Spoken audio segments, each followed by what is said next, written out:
Hello again.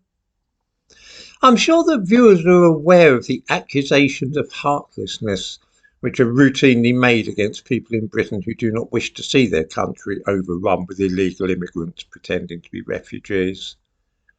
Have we no charity? Are we so cruel as to want to deport those folk back to a war zone? Is this how we would have treated refugees from Nazi Germany? I'm sure we're all of us familiar with this kind of language used whenever anybody says that the asylum seeking racket is getting a bit much. Particularly, we know how when the illegal immigrants are black Africans, the charge of racism soon appears. I wonder if anybody has ever asked themselves what would happen if a bunch of black Africans showed up in a Caribbean country without visas or permission to enter the country. Presumably, with all the fuss about slavery and their historic links with Africa and general love of people who share their own African ancestry, one would expect the authorities in, I don't know, Trinidad, say, to welcome these long-lost brothers with open arms and offer them shelter and refuge from the horrors of the war from which they have escaped. Actually not. I quote now from a Trinidadian newspaper, to which I give a link in the description to this video. It relates to 5 people from Cameroon, an African country which is experiencing a considerable amount of disorder and violence, who landed in Trinidad and tried to claim asylum. The newspaper says that they were detained by immigration officials at Piarco International Airport in November. They lost their appeals for entry into Trinidad and Tobago. There now, why can't officials in Britain behave like that? And then they were forcibly removed from the immigration detention centre in Arepo and taken to the airport's suites hotel to be deported back to Cameroon. An immigration detention centre? Why on earth can't we set up such a thing in this country? Just stop them when they try to enter the country illegally, lock them up before deporting them.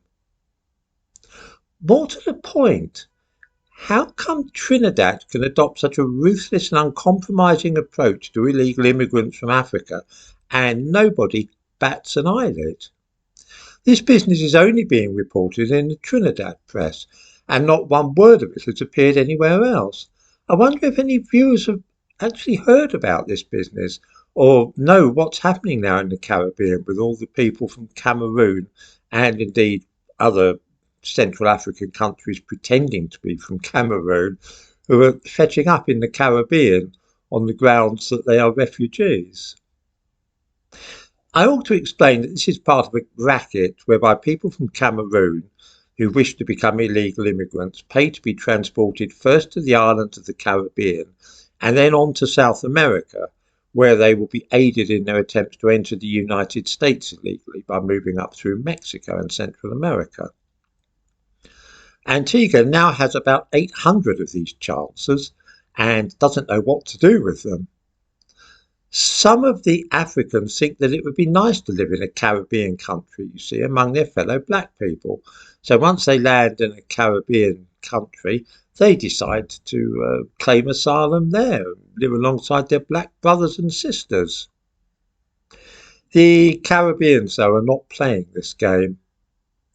Why is it that other countries, including black countries like Trinidad and Tobago, are able to detain people at the airport if they have arrived without the appropriate visa and then lock them up in an immigration detention centre before deporting them? Why has there not been a world outcry about this?